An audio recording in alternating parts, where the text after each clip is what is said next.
আমি শোনাই আবার একটা নতুন ব্লগে নিয়ে চলে এলাম তোমাদের সাথে।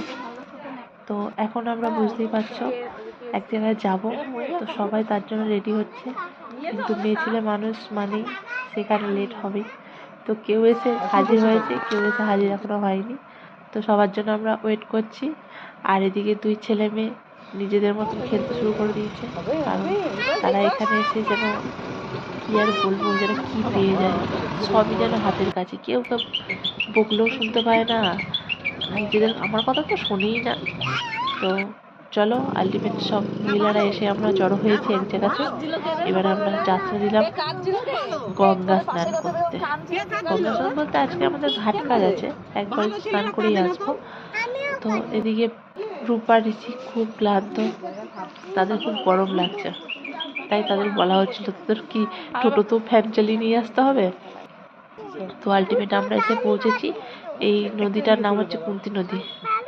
তো আমাদের সবার প্রথমে চুল কাটিং হবে, আর চুল কাটিং এর মধ্যে সবার প্রথমে দায়িত্ব পড়েছে ঋষি। ঋষি সবার প্রথমে চুল কাটবে, কিন্তু আলটিমেট ঋষি ভালোভাবেই চুলটা কাটছিল, কিন্তু কাটতে কাটতে ঋষির মাথায় বলছে চুলগুলো আমার গায়ে পড়ছে, হ্যাঁ আমি কাটবো না, এই ছোটোখাটো নাটক শুরু করে দিয়েছে অলরেডি।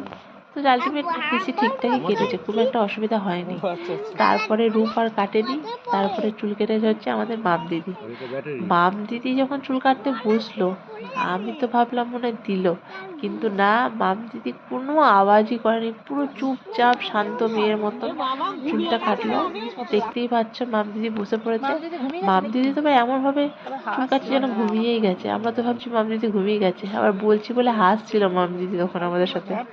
আর এই যে ডন মস্তান চলে এসছে, এই মস্তান তো চুল কিছুতেই কাটবে না। হ্যাঁ, বসে তো আছে, কালকে এরকম ভাবে চেয়ারে বসেছিল ঘরের মধ্যে, দিয়ে এরকম পিছনে হেলান দিয়েছে, উল্টো পড়ে গেছে। তো সেটাই জ্যাঠা বলছিল যে কালকে তুই এরকম ভাবে পড়ে গেছিস, আজকে আর পড়ে যাবি না তো, আর পড়ে গেলে তো আজকে পুরো নদীতে পড়ে যাবি। তো আলটিমেট আজকে তো পড়েনি, কিন্তু চুল কাটানি নাজেহাল অবস্থা করে দিয়েছে। সেই ভিডিও আর নিতে পারিনি, যা কান্না শুরু করেছিল। তারপরে ছোট জন চলে গেছে স্নান করতে। এবার ওকে এখন কাকা বলছে যে ওকে কিভাবে চান করাবো, তাই বলছি ডুবিয়ে দাও। ডুব যেই দিয়েছে, জল খেয়ে নিয়েছে। তা আমাকে উঠেছে বলছে মা জলটা ভালো না, জলটা ভালো না। এবার বড়বাবুকে নিয়ে গেছে স্নান করাতে। বড়বাবু তো খুব আনন্দ, কিন্তু জলে ডুব দিতে কেউই চায় না, ও ভাবছিল ওকে ফেলেই দিচ্ছিল কাকা, কিন্তু জলে নামবে না, সাঁতার যেহেতু কাটতে পারে না। কাকা তাই বলছে সাঁতার শেখাও, সাঁতার শেখাও। আর আমিও চলে গেলাম নখ কেটে, আমিও একবারে ছেলের সাথে ডুব দিয়ে চলে এলাম।